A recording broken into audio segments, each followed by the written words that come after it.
بسم اللہ الرحمن الرحیم۔ السلام علیکم ورحمۃ اللہ وبرکاتہ۔ بچوں کی تربیت کے حوالے سے آج کی اس ویڈیو میں بچوں کو چومنا اور پیار کرنا اس حوالے سے بات کی جائے گی۔ اگر آپ اس چینل پر نئے ہیں تو آپ اس چینل کو سبسکرائب کر لیں اور بیل آئیکن کو پریس کر دیں۔ اولاد کا ایک حق یہ بھی ہے آپ ان سے پیار و محبت کریں۔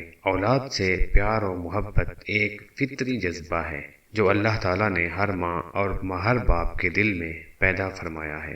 سیدنا انس رضی اللہ تعالی عنہ بیان کرتے ہیں، ہم لوگ رسول اللہ صلی اللہ علیہ وآلہ وسلم کے ساتھ ابو سیف لوہار کے یہاں پہنچے، جو کہ ابو سیف نبی کریم صلی اللہ علیہ وآلہ وسلم کے بیٹے ابراہیم کی رضائی ماں کے شوہر تھے۔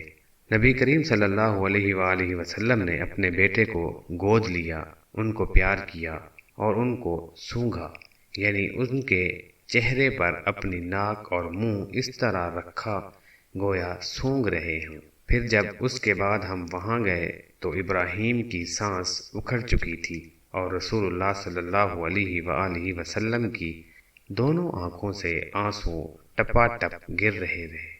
یہ منظر دیکھ کر جناب عبد الرحمن بن عوف نے کہا، آپ بھی رو رہے ہیں یا رسول اللہ صلی اللہ علیہ وآلہ وسلم؟ آپ نے فرمایا، اے ابن عوف، یہ آنسو رحمت کی نشانی ہیں۔ اور آپ کے آنسو پھر رواں ہو گئے اور آپ نے فرمایا، آنکھیں آنسو بہاتی ہیں اور دل دکھتا ہے، اور اے ابراہیم، ہم تیری جدائی سے بڑے غم زدہ ہیں۔ حضرت ابو ہریرہ رضی اللہ تعالی عنہ سے روایت ہے کہ کہتے ہیں کہ نبی صلی اللہ علیہ وآلہ وسلم نے اپنے نواسے حسن بن علی کو چوما اور پیار کیا۔ اس موقع پر اقرا بن حابس بھی وہیں بیٹھے ہوئے تھے۔ کہنے لگے، میرے تو 10 بچے ہیں مگر میں نے تو کبھی کسی ایک بچے کو بھی پیار نہیں کیا۔ آپ صلی اللہ علیہ وآلہ وسلم نے ان کی طرف دیکھا اور پھر فرمایا، جو رحم نہیں کرتا اس پر اللہ بھی رحم نہیں کرتا۔ سیدہ عائشہ رضی اللہ تعالی عنہما بیان کرتی ہیں کہ ایک بدو نبی صلی اللہ علیہ وآلہ وسلم کے پاس آیا اور بولا، کیا تم لوگ بچوں کو چومتے اور پیار کرتے ہو؟ ہم تو بچوں کو نہیں چومتے۔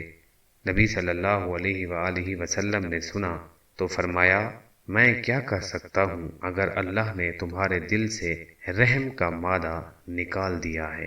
یعنی اپنی اولاد کو چومنا اور پیار کرنا رحم اور مہربانی کی علامت ہے۔